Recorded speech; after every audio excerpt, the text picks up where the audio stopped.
नमस्कार to all of you. मैं श्रवण Singh Rathore educational अड्डा यूट्यूब चैनल पर आप सभी का स्वागत करता हूं। जी फ्रेंड्स, पिछले लेक्चर में हमने महाराणा प्रताप के जीवन पर आधारित कुछ महत्वपूर्ण विगत परीक्षाओं में पूछे गए प्रश्नों की व्याख्या करी है। आज के इस लेक्चर में हम महाराणा प्रताप के जीवन पर आधारित शेष विगत परीक्षाओं में पूछे गए प्रश्नों की व्याख्या करेंगे। तो आज का लेक्चर स्टार्ट करते हैं। आज का पहला प्रश्न ये रहा, हल्दीघाटी के युद्ध के बाद महाराणा प्रताप ने अपनी राजधानी कहाँ स्थापित की थी? आपके ऑप्शन है गोगुंदा, चावंड, कुंभलगढ़ या चित्तौड़गढ़। तो फ्रेंड्स, आपको पता होगा गोगुंदा में तो महाराणा प्रताप का प्रथम बार राज्याभिषेक हुआ था 28 फरवरी 1572 को, होली के दिन, क्योंकि उसी दिन राणा उदय सिंह की मृत्यु हुई थी। चावंड में महाराणा प्रताप की मृत्यु हुई थी 19 जनवरी 1597 को। और कुंभलगढ़ इसका करेक्ट आंसर रहेगा, क्योंकि हल्दीघाटी का युद्ध हुआ था 18 जून 1576 को। उसके बाद महाराणा प्रताप ने अपनी राजधानी कुंभलगढ़ बनाई थी।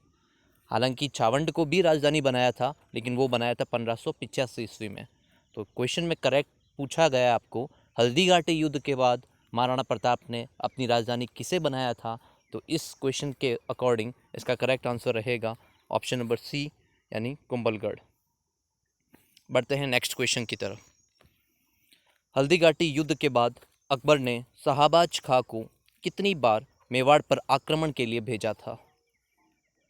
तो फ्रेंड्स, जैसा कि हम जानते हैं, हल्दीघाटी का युद्ध 18 जून 1576 को हुआ था। और हल्दीघाटी युद्ध में अकबर महाराणा प्रताप को पकड़ नहीं पाया था। इसके बाद वो पुनः सैन्य अभियान भेजता है शाहबाज खां के नेतृत्व में। तो अकबर शाहबाज खां के नेतृत्व में 3 बार सैन्य अभियान भेजता है मेवाड़ पर चढ़ाई हेतु। पहली बार 1577, दूसरी बार 78 और तीसरी बार 79 में। तो शाहबाज खां के नेतृत्व में अकबर 3 बार सैन्य दल भेजता है 1577, 78 एंड 79 में। तो इसका करेक्ट आंसर रहेगा ऑप्शन नंबर सी। बढ़ते हैं नेक्स्ट क्वेश्चन की तरफ। कुंभलगढ़ दुर्ग पर प्रथम और एकमात्र बार मुगलों का आधिपत्य कब स्थापित हुआ था? आपके ऑप्शंस हैं 1577, 1578 ईस्वी में, या फिर 1579 ईस्वी में, या फिर 1580 ईस्वी में। तो फ्रेंड्स, अभी अभी मैं आपको बता चुका हूँ कि शाहबाज खां के नेतृत्व में 3 बार मुगल सैन्य अभियान मेवाड़ पर चढ़ाई हेतु भेजा जाता है, 1577 में, फिर 78 में एंड फिर 79 में। शाहबाज खां इन 3 में से एक बार सफल होता है और वो कुंभलगढ़ दुर्ग पर अधिकार करता है, और वो अधिकार होता है 3 अप्रैल 1578 ईस्वी को।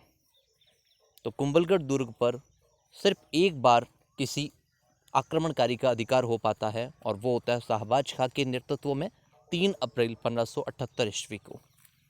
बढ़ते हैं नेक्स्ट क्वेश्चन की तरफ, यानी इसका करेक्ट आंसर रहेगा ऑप्शन नंबर बी। बढ़ते हैं नेक्स्ट क्वेश्चन की तरफ। अकबर ने 1580 ईस्वी में महाराणा प्रताप को अपने अधीन लाने हेतु किसे भेजा था? सबसे पहले अकबर महाराणा प्रताप को अपने अधीन लाने हेतु 4 शिष्टमंडल भेजता है, जिसकी ट्रिक मैंने आपको बताई थी। जमा भट्टो, जलाल खां कोटची, कुंवर मान सिंह, भगवंत दास और टोडरमल। किंतु वे चारों ही असफल रहते हैं। इसके बाद हल्दीघाटी का युद्ध होता है 18 जून 1576। महाराणा प्रताप बच निकलते हैं। अकबर ना जीता ना महाराणा प्रताप हारे, यानी यह युद्ध एक तरह से अनिर्णायक रहा। फिर शाहबाज खां के नेतृत्व में 1577, 78 एंड 79 में 3 बार सैन्य अभियान भेजा जाता है, जिसमें से शाहबाज खां 3 अप्रैल 1578 ईस्वी को सफल हो जाता है कुंभलगढ़ दुर्ग पर अधिकार करने में, किंतु महाराणा प्रताप को पकड़ पाने में वह विफल रहता है। इसके बाद 1580 ईस्वी में अकबर अब्दुल रहीम खान खाना के नेतृत्व में मुगल सैन्य दल भेजता है महाराणा प्रताप को पकड़ने हेतु। तो इसका करेक्ट आंसर रहेगा आपके ऑप्शन नंबर डी, अब्दुल रहीम खान खाना के नेतृत्व में 1580 में भेजता है। बढ़ते हैं नेक्स्ट क्वेश्चन की तरफ। कर्नल जेम्स टॉड ने किस युद्ध को मेवाड़ का मैराथन कहा है? आपके ऑप्शन है हल्दीघाटी युद्ध को, या फिर कुंभलगढ़ युद्ध को, या फिर हरमाड़ा युद्ध को, या फिर दिवेर युद्ध को? तो इसका करेक्ट आंसर रहेगा ऑप्शन नंबर डी, यानी दिवेर युद्ध को। दिवेर का युद्ध अक्टूबर 1582 ईस्वी में विजयादशमी यानी दशहरे के दिन होता है। आप आर्ट एंड कल्चर में पढ़ेंगे कि विजयादशमी या दशहरा कब मनाया जाता है, तो अश्विन शुक्ल दशमी को विजयादशमी या फिर दशहरा मनाया जाता है। और इस दिन ललटास पक्षी के दर्शन शुभ माने जाते हैं, खिजड़ी वृक्ष की पूजा की जाती है। ये सारा आर्ट एंड कल्चर में आप पढ़ेंगे डिटेल। तो दिवेर का युद्ध अक्टूबर 1582 में विजयादशमी के दिन हुआ था और यह युद्ध का नेतृत्व महाराणा प्रताप के ज्येष्ठ पुत्र कुंवर अमर सिंह ने किया था। और दिवेर में उस समय जो मुगल अधिकारी नियुक्त था उसका नाम था शेरिया सुल्तान खां। और कुंवर अमर सिंह जी अद्भुत वीरता और शौर्य का प्रदर्शन करते हुए शेरिया सुल्तान खां को मार गिराते हैं और यह युद्ध महाराणा प्रताप की विजय गाथा का उल्लेख करता है। और इसी युद्ध को कर्नल जेम्स टॉड ने मेवाड़ का मैराथन कहा है। आपको याद होगा कर्नल जेम्स टॉड ने हल्दीघाटी युद्ध को मेवाड़ की थर्मोपली कहा है। तो इसका करेक्ट आंसर रहेगा आपके ऑप्शन नंबर डी। बढ़ते हैं नेक्स्ट क्वेश्चन की तरफ। महाराणा प्रताप की दिवेर विजय के समय वहां नियुक्त मुगल अधिकारी कौन था? तो अभी पिछले क्वेश्चन में डिस्कस कर चुके हैं। तो दिवेर चौकी का उस समय मुगल अधिकारी जो था उसका नाम था शेरिया सुल्तान खां, यानी ऑप्शन नंबर डी इसका करेक्ट आंसर रहेगा। आपको फ्रेंड्स याद होगा कि 18 जून 1576 को हल्दीघाटी युद्ध के बाद अकबर महाराणा प्रताप को पकड़ने में विफल रहता है। इसके बाद वह मेवाड़ के क्षेत्र में 4 मुगल चौकियाँ स्थापित करता है, जिसमें से दिवेर एक प्रमुख चौकी है, दूसरी चौकी है देसूरी, तीसरी चौकी है देबारी और चौथी चौकी है देवल जो कि डूंगरपुर में पड़ती है। तो दिवेर अकबर के द्वारा स्थापित 4 मुगल चौकियों में से एक थी और वहाँ नियुक्त मुगल अधिकारी का नाम था शेरिया सुल्तान खां, जिसे अक्टूबर 1582 को विजयादशमी के दिन कुंवर अमर सिंह मार गिराते हैं और दिवेर विजय प्राप्त करते हैं। तो इसका करेक्ट आंसर रहेगा ऑप्शन नंबर डी। बढ़ते हैं नेक्स्ट क्वेश्चन की तरफ।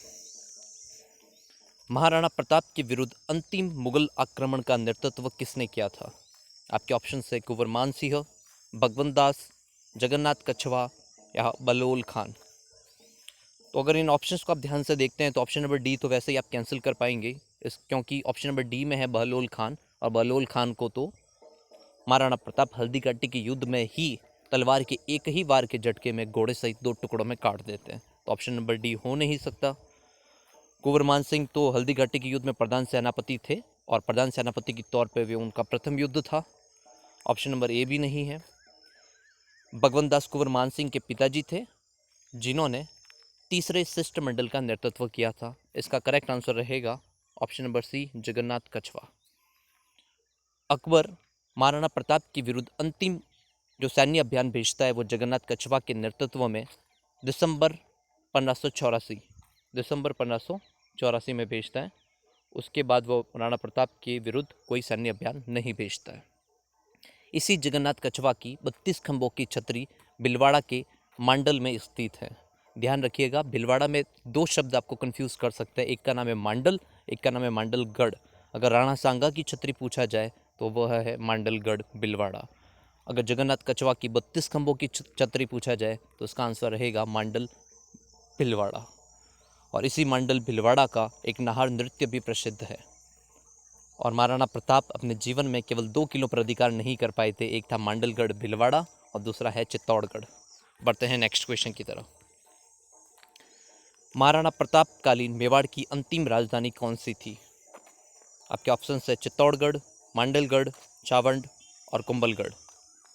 तो फ्रेंड्स आप ऑप्शन ए और बी को तो इजीली एलिमिनेट कर सकते हैं। क्यों? क्योंकि मैं अभी बता चुका हूँ कि महाराणा प्रताप अपने जीवन में केवल 2 क्षेत्रों पर अधिकार नहीं कर पाए थे, एक था चित्तौड़गढ़, एक है मांडलगढ़।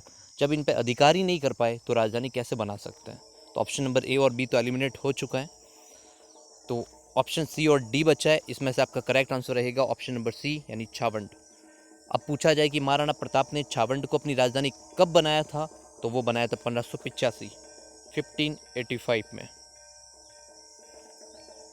और इसी छावंड में महाराणा प्रताप की 19 जनवरी 1597 को मृत्यु भी हो जाती है। बढ़ते हैं नेक्स्ट क्वेश्चन की तरफ। ध्यान रखिएगा चावंड उदयपुर में स्थित है। बढ़ते हैं नेक्स्ट क्वेश्चन की तरफ। महाराणा प्रताप ने छावंड को अपनी राजधानी बनाया था, जो कब तक मेवाड़ की राजधानी रही? तो फ्रेंड्स 1585 में महाराणा प्रताप ने छावंड को अपनी राजधानी बनाया था, जो कि 1613 ईस्वी तक 1585 से 1613 ईस्वी तक मेवाड़ की राजधानी रही। यानी कुल 28 वर्षों तक छावंड, जो कि उदयपुर में स्थित है, मेवाड़ की राजधानी रही थी। तो इसका करेक्ट आंसर रहेगा ऑप्शन नंबर बी। बढ़ते हैं नेक्स्ट क्वेश्चन की तरफ। महाराणा प्रताप की मृत्यु कब हुई थी? तो फ्रेंड्स पिछले लेक्चर में हम पढ़ चुके हैं महाराणा प्रताप की मृत्यु 19 जनवरी 1597 को उदयपुर जिले में स्थित छावंड, जो कि उस समय मेवाड़ की राजधानी भी थी, वहाँ हुई थी। तो इसका करेक्ट आंसर रहेगा ऑप्शन नंबर सी। जब इनकी मृत्यु हुई थी तब उनकी आयु 57 वर्ष 57 ईयर्स थी। अब एक चीज़ ध्यान रखिएगा कि महाराणा प्रताप का जन्म हुआ था 9 मई 1546 और विक्रम संवत पूछा जाए तो 1597, और उनकी मृत्यु भी हुई थी 1597 ईस्वी में। विक्रम संवत और ईस्वी इन दोनों से जो जनरली कन्फ्यूज़न होता है उसका ध्यान रखिएगा। महाराणा प्रताप का जन्म 1540 ईस्वी, विक्रम संवत पूछे 1597। महाराणा प्रताप की मृत्यु 1597 ईस्वी, न कि विक्रम संवत। तो बढ़ते हैं नेक्स्ट क्वेश्चन की तरफ। महाराणा प्रताप की छतरी कहाँ स्थित है? अब जो छतरी होती है यानी कैनोपीज होती है, जब किसी राजा या किसी विशिष्ट व्यक्ति की मृत्यु हो जाती थी रियासत काल में, तब उनकी याद में, उनकी स्मृति में देवल, स्मारक या छतरी का निर्माण किया जाता था। तो महाराणा प्रताप की मृत्यु हुई थी 19 जनवरी 1597 को उदयपुर के छावंड में। तो उनकी छतरी है छावंड से ही लगभग 1 या 2 मील उदयपुर जिले में स्थित बांडोली गांव में बनी हुई है, केजड़ बांध के पास। और इस छतरी में कुल 8 खंभे हैं। इस छतरी का निर्माण महाराणा अमर सिंह प्रथम, यानी जो महाराणा प्रताप के ज्येष्ठ पुत्र थे, उन्होंने बनाया था। तो इसका करेक्ट आंसर रहेगा option number B, Bandoli Udaipur केजड़ बांध के पास 8 खंभों की छतरी महाराणा अमर सिंह प्रथम के द्वारा निर्मित। अब इसमें आप डी ऑप्शन को पढ़िएगा। डी ऑप्शन है आहड़। आहड़ में भी मेवाड़ महाराणाओं की छतरियाँ स्थित हैं, लेकिन आहड़ की छतरियों में सबसे पहली छतरी है वो है महाराणा अमर सिंह प्रथम की, और सबसे सुंदर छतरी पूछा जाए तो वो है महाराणा संग्राम सिंह सेकंड की। बढ़ते हैं नेक्स्ट क्वेश्चन की तरफ। महाराणा प्रताप के सौतेले भाई जगमाल को अकबर ने कहाँ की जागीर दी थी? तो फ्रेंड्स हमने महाराणा प्रताप जयंती स्पेशल एपिसोड में इसके बारे में डिटेल में पढ़ा था कि राणा उदय सिंह अपनी प्रिय रानी धीरजी भटियाणी के प्रभाव में आकर अपने ज्येष्ठ पुत्र कुंवर प्रताप के स्थान पर अपने छोटे पुत्र कुंवर जगमाल को अपना उत्तराधिकारी यानी अगला युवराज महाराणा घोषित कर देते हैं। किंतु सलुम्बर के रावत कृष्णदास छुंडावत हैं अपने पारंपरिक अधिकारों का प्रयोग करते हुए 28 फरवरी 1572 को गोगुंदा में प्रताप का अगले महाराणा के रूप में राज्याभिषेक कर देते हैं। ऐसी स्थिति में जगमाल अकबर के शरण में चला जाता है और अकबर उसे भिलवाड़ा की जहाजपुर की जागीर परगना प्रदान करता है। बाद में अकबर उसे सिरोही का आधा साम्राज्य भी दे देता है, और इसी जगमाल की 1583 में बत्तानी के युद्ध में सिरोही के देवड़ा राव सुल्तान के विरुद्ध लड़ते हुए मृत्यु हो जाती है। तो इसका करेक्ट आंसर रहेगा ऑप्शन नंबर सी, यानी जहाजपुर भिलवाड़ा की जागीर अकबर के द्वारा दी जाती है। नेक्स्ट क्वेश्चन, चक्रपाणि मिश्र किसका दरबारी विद्वान था? तो फ्रेंड्स इसका करेक्ट आंसर रहेगा ऑप्शन नंबर सी, यानी महाराणा प्रताप का। चक्रपाणि मिश्र महाराणा प्रताप के मित्र भी थे एवं उनके दरबारी विद्वान थे। इन्हीं चक्रपाणि मिश्र ने कुछ ग्रंथ लिखे हैं, जिसमें विश्ववल्लभ, मुहूर्तमाला और राज्याभिषेक पद्धति। तो चक्रपाणि मिश्र महाराणा प्रताप के दरबारी विद्वान थे, जिन्होंने 3 प्रसिद्ध ग्रंथ लिखे हैं, विश्ववल्लभ, मुहूर्तमाला और राज्याभिषेक पद्धति। तो फ्रेंड्स आज का लेक्चर यहीं एंड करते हैं। हमने पिछले 2 लेक्चर में महाराणा प्रताप के जीवन पर आधारित जितने भी इम्पोर्टेंट क्वेश्चन प्रीवियस ईयर में पूछे गए हैं, उनकी डिटेल्ड व्याख्या करी है। मुझे उम्मीद है कि अगर महाराणा प्रताप से संबंधित आने वाली आगामी परीक्षाओं में कुछ प्रश्न पूछे जाते हैं तो वो प्रश्न आपको इन्हीं में से देखने को मिलेंगे। तो आप परीक्षा में जाने से पूर्व इन क्वेश्चंस का एक बार रिवीजन कर लीजिएगा। अगले वीडियो के लिए आप हमारे यूट्यूब चैनल एजुकेशनल अड्डा से जुड़े रहिए। धन्यवाद।